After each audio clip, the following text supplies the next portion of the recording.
welcome to Orlando Matters. Today we're talking politics and local developments. Some big changes are coming to iDrive. Yeah, I know you hear that all the time, but the changes that are taking place at this point in Orlando history could truly revolutionize that area. Fox 35's Jackie Roscoe takes us inside the new Mangoes.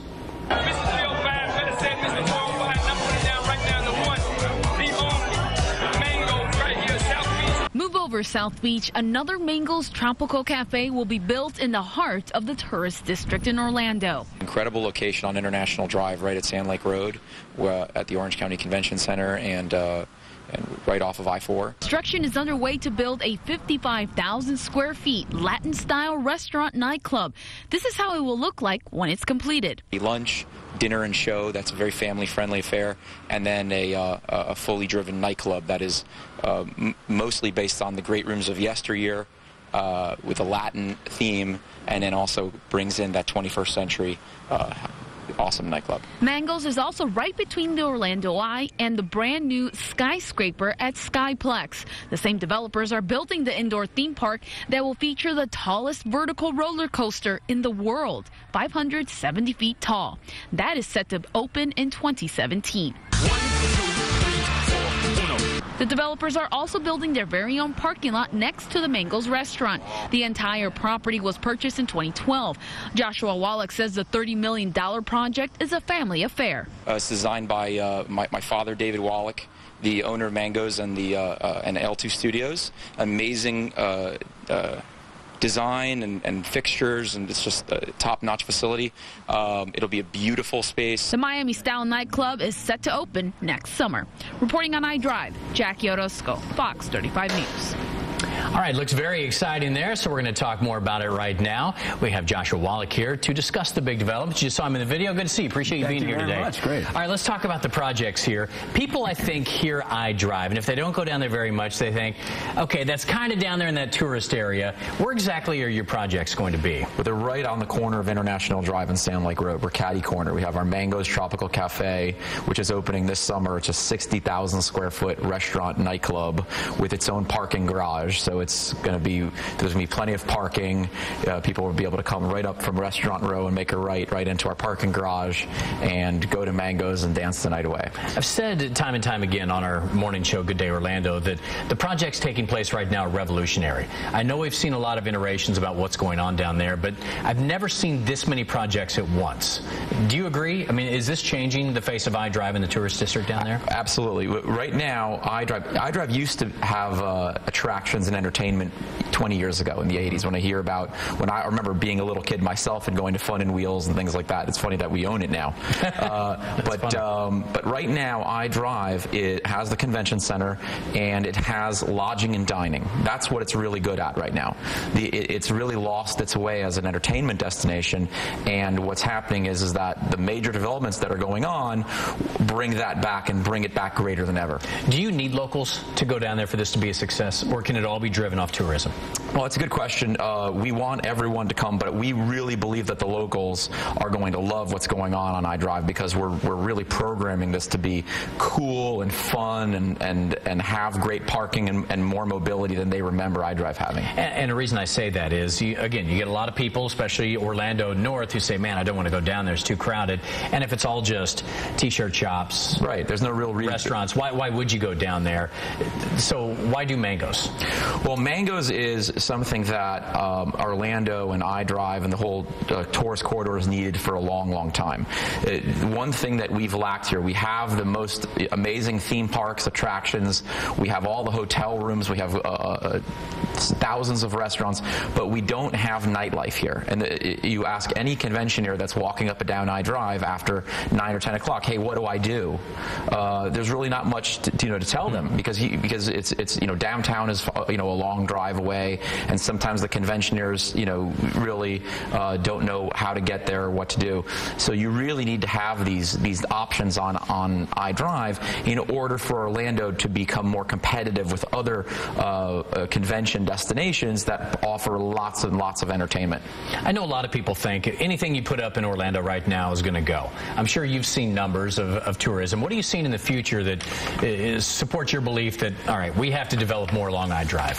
Well, we know right off the bat I-Drive has these needs. We need more attractions, we need more entertainment-based dining, we need more nightlife, and so we're doing that, and Unicorp has a number of projects that are, as together, create this district that we're going to have. Mm-hmm. But the real important point to make is that International Drive is the new dining, nightlife, and retail district of the Orlando tourist corridor. Is part of the idea here is if you're already on I-Drive, let's keep you here, as opposed to maybe going out finding some, not just going out finding other attractions, but giving people an option of, you don't have to leave I-Drive at night. You can eat, you can do everything you need here without going back to the parks or going to the ocean.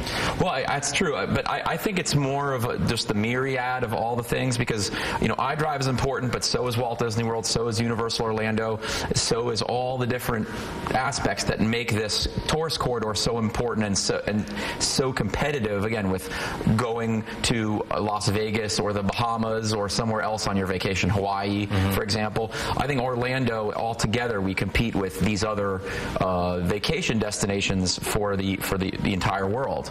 And so the richer our destination is with all these different things, the more people that we can attract here each year. All right, before my next question, I want to go back in time. A little history with you. A lot of people know Mango's down in Miami. It's a matter of fact, it's what people mention a lot of times when they go to Miami. How did you guys get into that business down there? Well, that's a very long story, but I'm sure there are a lot of tangential stories along the way too. Huh? We come from New York City in the real estate business back, you know, during the Depression era, and when my grandparents decided in the 1950s that things weren't going well for them in New York, we decided to go down to get in the station wagon and drive down to Miami Beach and try to make our way in the world down there. If I'm not mistaken, you're talking 1950s. Miami Beach wasn't glitz and glamour at that point, was it? It was sure kind of seedy and rough in parts. Well, it was really a beach, sleepy beach community for people to go down and rent a room for a month and sit on the beach for a month.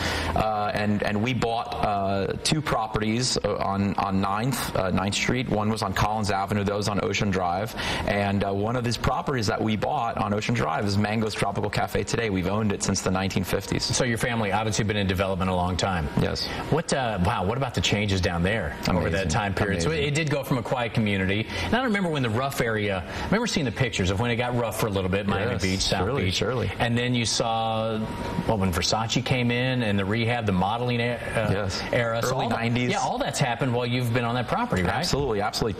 In the last 20 years, Miami's gone from what you saw in the late 80s with the Paradise Lost with Time Magazine and the whole thing with the Miami Hurricanes taking over college football and the riots and all that's 20, 25 years ago, to what it is today, which is a sophisticated growth market for the Latin American, Pan American community, and all kinds of investment are being made. You have 1 acre sites on Biscayne Bay that are selling for $100+ million for vertical condos, and so it's just incredible. Miami's booming, and we're sorry we lost LeBron James. All right. Well, I wanted to go back into your history to talk about why Orlando right now. So your family's in development. I'm sure you could have developed anywhere, maybe back in New York, like you had said earlier, Vegas. Why, at this point, do you choose Orlando to invest your dollars? Well, actually, my wife, we had children about, our son is turning 12, and ever since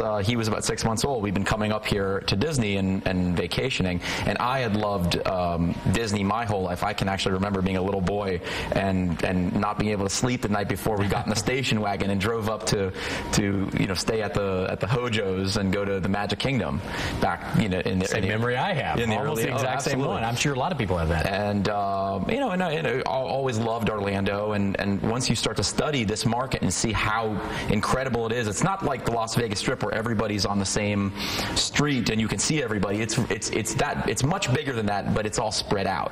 So I always loved Orlando as a market for mangoes because I felt it was very similar. A lot of tourists and conventioners, the same type of people that we get in Mango South Beach. We were looking at Las Vegas. We were pretty close to a major deal in Las Vegas on the Strip, and actually in July of 2011, we walked into the old Fridays Front Row building on International Drive.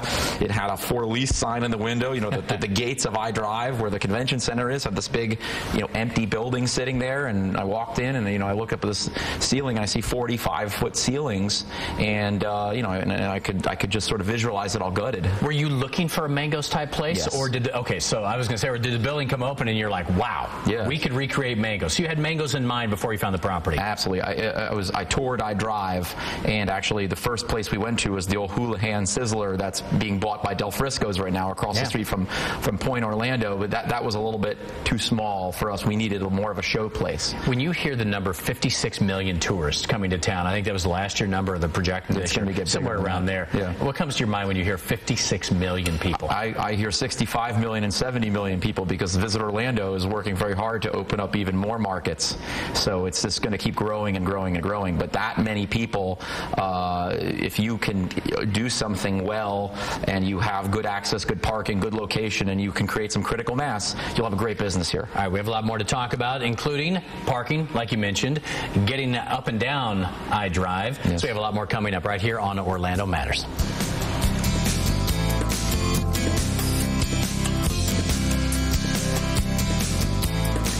Welcome back to Orlando Matters. There's a look in downtown, but today we're talking about iDrive. A lot going on there right now. I want to show you this. Orlando Business Journal, the most recent one that came out, has you right there, Joshua Wallack, and some of the big movers and shakers right next to Chuck Whittle, which is also Chuck and his company also doing a lot of development on iDrive. A lot. Obviously, you guys are seeing something. Let's talk about the roller coaster, the whole complex there. That thing is truly amazing. I know you're getting a lot of nationwide attention, worldwide attention. Explain what we're going to see on that piece of property. Skyplex is just an incredible, very unique complex. It's an indoor entertainment complex that is basically a major theme park. Okay, this looks like just a 21st century but this is what we're going to see, right? Yeah. So basically, you have about 200,000 square feet indoor on 2 levels.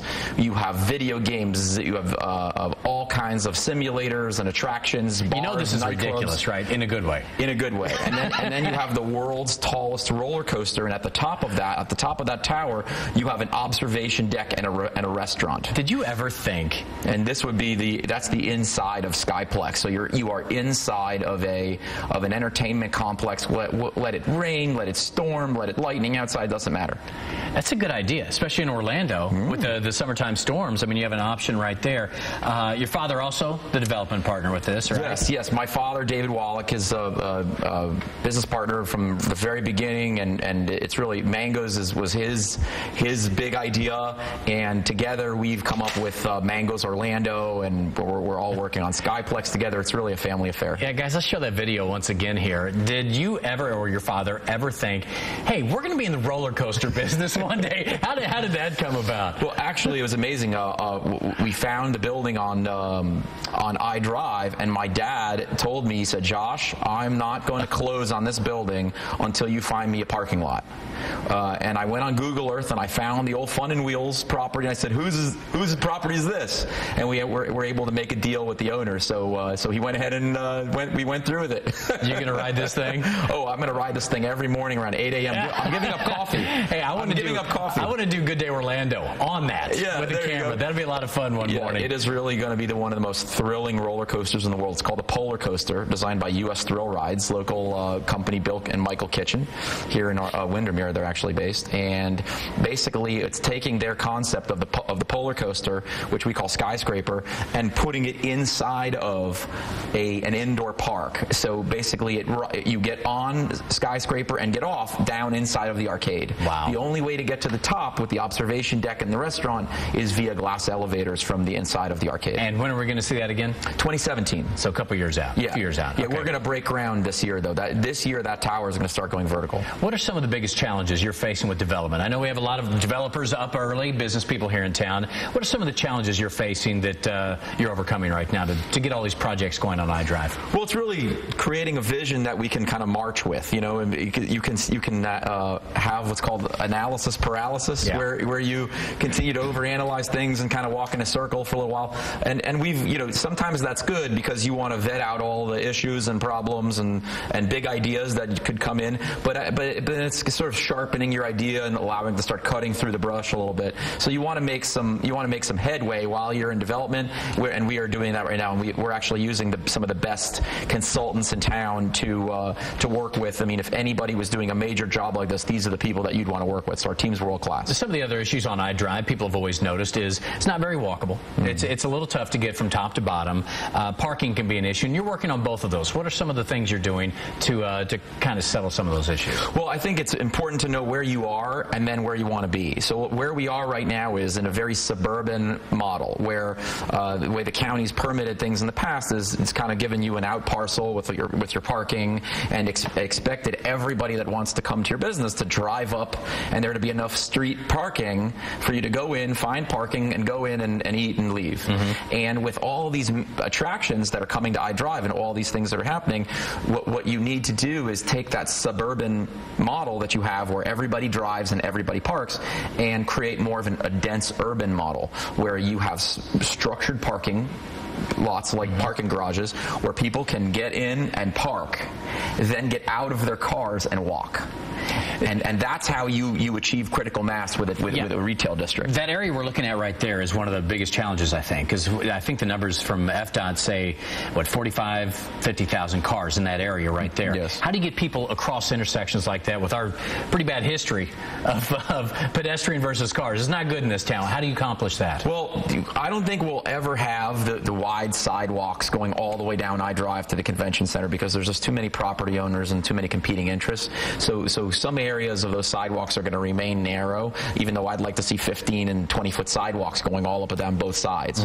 But the way that you actually do it, the way that it's done, is allow private industry to build these, parking garages like what we're doing. With Unicorp has built a 1,600 square space garage.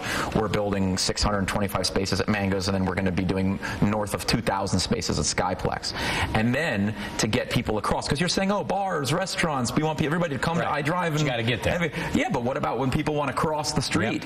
So what the idea is to build the right mix of pedestrian overpasses for two reasons. Number one, so people can cross the street without going through the road at all and putting themselves and the cars in danger. And number two, the cars don't have to wait anymore for the crosswalks to go, so the lights can be double timed. So cars will go through, people will go over the top and be safe, and you will have much better mobility there on iDrive. All right. Summing up, you got about 30 seconds. Future looks very bright there, doesn't it? Well, it does. It's incredible, and we're just so pleased that the county and all of our neighbors and stakeholders and people that are writing to us from all over the world that have seen some of the things we're doing really love iDrive, love Orlando. It's a very nostalgic place for me and for hundreds of millions of people all over the world, and iDrive really deserves this dining nightlife district, the convention center. We have currently a $50 billion economy here, $10 billion of it being the convention business. And if you want to grow that to $12 billion and $15 billion, if you want to go from $56 million to $65 million, you have to continue to bring people in. All right, hold it right there. Josh Wallack, thank you, sir, for your time today. We'll be right back to wrap up the show.